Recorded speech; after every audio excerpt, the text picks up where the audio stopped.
नमस्कार, आज की खबर में आपका स्वागत है। मैं हूं आपके साथ शिखा मेहरोत्रा। शुरुआत करते हैं हरियाणा खबरों की। दिल्ली में 26 जनवरी यानी गणतंत्र दिवस पर पहली बार अग्निवीर महिलाओं की टुकड़ी परेड में शामिल होगी। इसमें 48 अग्निवीर महिलाएं इस नई योजना के जरिए राजपथ पहुंच गई हैं। इसमें हरियाणा की 2 बेटियां पहली बार मार्च पास्ट करती नजर आएंगी। इसमें भारतीय सेना की तरफ से तो हरियाणा की एकमात्र अग्निवीर अनुजा होंगी जो मार्च पास्ट करेंगी। भारतीय नेवी की तरफ से प्रियंका भी नजर आएंगी। महिलाओं की इस टुकड़ी में हरियाणा की ओर से कुछ और महिला जवान शामिल होंगी, मगर ये स्थायी रूप से चयनित हैं। ऐसे में हरियाणा की इन महिला अग्निवीरों के लिए इस बार गणतंत्र दिवस एक नए अनुभव को लेकर आएगा। गणतंत्र दिवस पर मार्च पास्ट में शामिल होने को भारतीय सेना की तरफ से अनुजा ने नवंबर से दिसंबर तक बंगलुरु में मार्च पास्ट की तैयारी शुरू की है। फरीदाबाद में गुप्त सूचना के आधार पर सीएम फ्लाइंग और फूड सेफ्टी डिपार्टमेंट के अधिकारियों की टीम में किराना स्टोर पर छापेमारी करते हुए देसी घी के 3 तरह के सैंपल लिए, जिन्हें अब जांच के लिए लैब में भेजा जाएगा। फूड सेफ्टी अधिकारी के अनुसार ये छापेमारी गुप्त सूचना के आधार पर मारी गई है कि उक्त दुकान पर नकली देसी घी बेचा जाता है। फूड सेफ्टी अधिकारी ने बताया कि गुप्त सूचना के आधार पर दुकान पर छापा मारकर देसी घी के 3 सैंपल लिए गए और अब जांच के बाद ही असली और नकली के बारे में जानकारी हासिल होगी और उसी अनुसार कार्रवाई होगी। वहीं दुकान के मालिक ने बताया कि उनके यहां जो छापेमारी हुई है उन्हें कोई परवाह नहीं है, क्योंकि उनकी दुकान में कोई भी गलत चीज नहीं बेची जाती है। उन्होंने माना कि आजकल बाजार में ब्रांडेड कंपनियों का नकली घी बेचा जा रहा है, जिसके चलते अभी तक कार्रवाई की जा रही है। तो हम खड़े थे वहाँ पर, इनकी दुकान है, उन्होंने हम पर हमला कर दिया। 2 लोग नहीं पता, कारण नहीं पता, इतना नहीं सेफ थे। उनकी दुकान है वहाँ पर खड़ी, आप पुलिस लेकर आई यहाँ। सभी को 22 जनवरी का इंतजार है, जब अयोध्या में भगवान श्री राम की प्राण प्रतिष्ठा होगी और उसका जश्न पूरे देश में होगा। इस तरह करनाल में भी मंदिर भव्य रूप से सज रहे हैं और करनाल के सेक्टर 7 का मंदिर कर्णेश्वरम अद्भुत रहने वाला है, क्योंकि यहाँ सबसे भव्य कार्यक्रम होगा। दरअसल ये महादेव का मंदिर है। इस मंदिर को करीब 35 से ज्यादा साल हो गए हैं, पर यहाँ जो पंचमुखी महादेव का मंदिर है उसे 25 साल हो गए हैं और इसलिए रजत जयंती का कार्यक्रम भी रखा गया है। महादेव के शिवलिंग के पास चांदी का कलश रखा जाएगा, हवन यज्ञ होगा, सुंदरकांड का पाठ होगा और सीएम मनोहर लाल भी कार्यक्रम में शामिल होंगे। इसके साथ साथ वहां मंदिर में दर्शन करेंगे। आपको बता दें कि यहाँ एक राम सेतु पुल का पत्थर भी है जो हमेशा पानी में तैरता रहता है और इस पत्थर को रामेश्वरम से लाया गया था।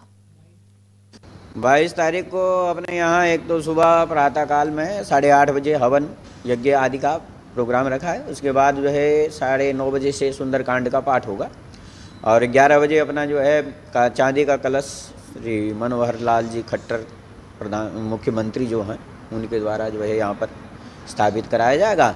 उसके बाद LED लगा करके उसका जो अयोध्या से सीधा प्रसारण जो है यहाँ पर दिखाया जाएगा। तो काफ़ी उत्साह है सभी में। जी सभी लोगों में पूरा जो है उत्साह है। प्रत्येक मंदिर में देख लीजिए आप, हर जगह जो है लोग उत्साह युक्त होकर के अपनी मतलब प्रसन्नता व्यक्त कर रहे हैं एक प्रकार से, जो कि भाई इतने वर्षों बाद जो है एक राम जी का जो मंदिर जो है पूरी तरह से स्थापित हो गया, बढ़िया जो है वहाँ पर बन गए। तो इसी प्रसन्नता के मारे पूरी दीपावली का एक उत्सव जो है, वो जो वनवास से आए थे उस समय दीपावली मनाई गई थी, तो इस बार जो है और भी अधिक, उससे अधिक मात्रा में दिवाली 22 तारीख को हमारे माननीय मुख्यमंत्री श्री मनोहर लाल खट्टर जी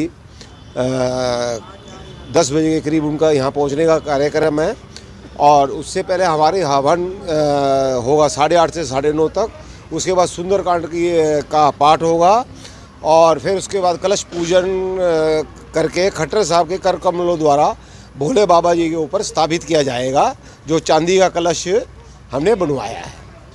और तत्पश्चात उसके बाद जो है क्या नाम जी, भजन संध्या और LED स्क्रीन जो है लॉन के अंदर लगवाई जा रही है और उसके साथ ही प्रदर्शनी जो अपने अयोध्या के उसके ऊपर है वो सर्जरी जो प्रदर्शनी जो है जी वो लगाई जाएगी और उसको देखकर और बाकी जैसे प्रोग्राम चलेगा उसके बाद व्यवस्था अपना भंडारे की 1500 आदमी हो गए भंडारे की। कुछ दिनों पहले पलवल के घोड़ी गांव के पास हाई टेंशन तार की चपेट में आने से 3 व्यक्ति झुलस गए थे, जिसमें से 2 युवकों के मौके पर ही मौत हो गई थी। वहीं तीसरे व्यक्ति की बीती रात अस्पताल में मौत हो गई, जिसके बाद गुस्साई भीड़ ने पलवल अलीगढ़ स्टेट हाईवे पर चांदहट थाने के पास शव को रखकर रोड जाम कर दी। गुस्साए ग्रामीणों ने तीनों व्यक्तियों की मौत के बाद प्रशासनिक उपेक्षा का आरोप लगाया है और बिजली विभाग और सरकार से मुआवजे की मांग की है, जिसके बाद मौके पर पहुंची तहसीलदार, डीएसपी, बिजली विभाग के अधिकारियों ने पीड़ित परिवार के लोगों से बातचीत की और ग्रामीणों ने 8-8 लाख रुपए के 3 चेक और मृतकों के परिजनों को सरकारी नौकरी का आश्वासन मिलने पर शव को हटाकर जाम खोला। ये 10 दिसंबर की घटना है। गांव चांदर से अमरपुर के लिए जा रहे थे, बीच में गांव घोड़ी पड़ता, वहाँ स्कूल के पास इनके पास बुलेट मोटरसाइकिल थी। जैसे ये स्कूल के अड्डे के पास पहुंचे, ऊपर से 11,000 वोल्टेज की लाइन इनके ऊपर गिर गई, जिसके साथ 2 तो ऑन द स्पॉट जल कर राख हो गए और तीसरा ये बहुत ही कंडीशन खराब थी। हम इसको लेके मेट्रो में गए। मेट्रो में सर इसका लगभग हम 30 लाख रुपये लगा चुके हैं। 17 दिन ये मेट्रो में एडमिट रहा। एडमिट होने के बाद इसको सफदरजंग दिल्ली रेफर कर दिया गया। अब इस लगभग 1 महीने 10 दिन के बाद रात इसकी भी डेथ हो चुकी है। तो हम सरकार से और जी के बिजली विभाग से एक ही डिमांड है कि ये कौशल रोजगार में नौकरी करता था अटल बिहारी कॉलेज में, वहाँ पर इसकी सैलरी 20,000 रुपये मंथली है। सर इसकी उम्र 26 साल है, इसके अभी 32 साल बची हुई हैं। तो हम तो 20,000 के हिसाब से 32 साल की टोटल सैलरी मांग रहे हैं इससे, और 30 लाख हमारा जो इसका इलाज में लगा है उनका ही हम सरकार से और प्रशासन से गुहार कर रहे हैं कि हमारी ये मांगों को पूरा किया जाए। पर प्रशासन ने ना तो ही इसके इलाज में कोई मदद की है, नहीं पहले जो 2 डेथ हो चुकी हैं उनके लिए कुछ दिया है। बार बार गुमराह कर रहे हैं सर ये बिजली एक्शन एसडीओ। ये 10 दिसंबर को एक घोड़ी गांव में ना हाई टेंशन तार पड़ने से 3 आदमी झुलस गए थे, जिसकी 2 पहले मौत हो गई थी, 1 आदमी मौत हो गई।